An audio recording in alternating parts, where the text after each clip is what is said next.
We've come to the wonderful Lawrence Engineering here in the northwest of Ireland to find out what it's like running a high-precision mould and die shop. And how do you stay competitive? How do you stay ahead of the bunch? Investment, constant investment in top-of-the-range machine tools.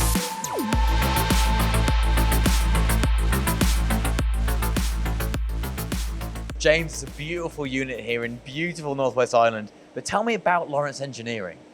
Lawrence Engineering, it's a family-owned run business that was set up by my father in 1984. We've been in this location here since 1995, special-built, purpose-built facility. We specialise in injection mould tools, extrusion tools, jigs and fixtures, special purpose equipment, and in a second site in Collooney we have clean room manufacturing and medical component manufacturing. Wow, and these medical component manufacturing is really, I assume it's quite a tough sector to work in, is it? It's a tough sector, but it's very rewarding if you can have the right customers and you have the right capabilities. It can be very rewarding, yes. And I guess those capabilities are very specialist, and you've been building them up over a long period of time. What are those capabilities? What do your customers need from you day to day? If someone calls you up today and asks for something difficult to do, what are they asking for?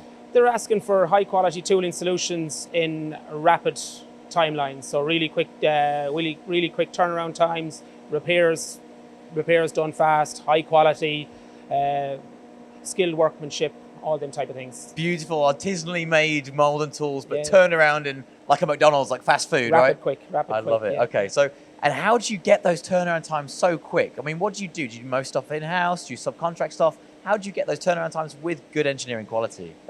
We try and keep everything in-house as much as possible. We try to keep all the capabilities in-house. So when we're looking to invest, we're always looking at gaps. What are we subcontracting out? How can we get that in? How can we get that in-house? How can we keep that control? How can we increase the quality?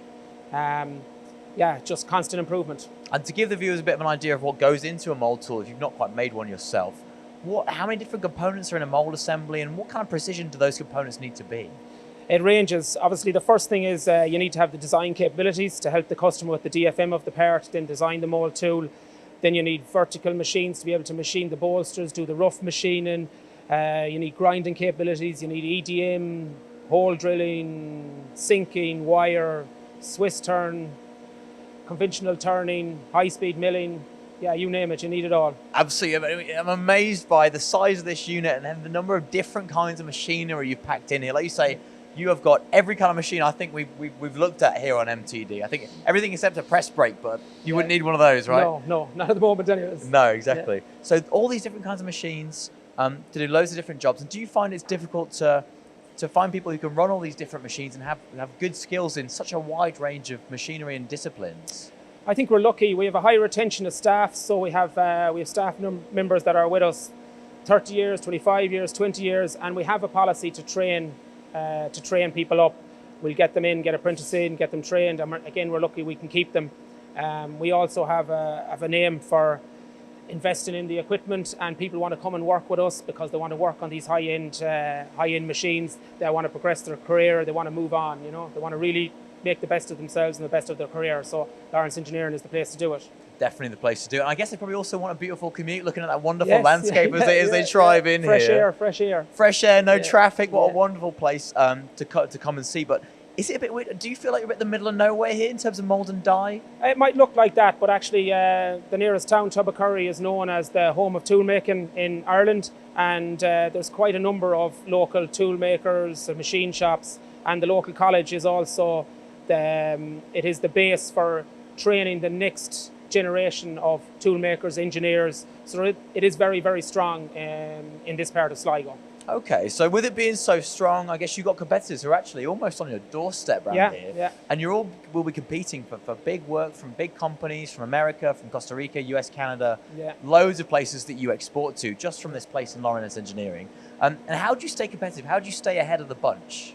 Investment, constant investment in top-of-the-range machine tools that can machine in the hard, really accurate, high-quality finishes, and again, the rapid turnaround times.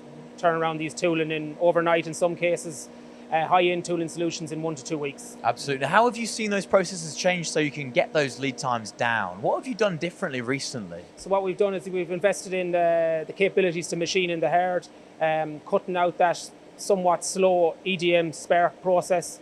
So now we can machine some of our high-end intricate tooling on our high-speed machines and high-end machinery.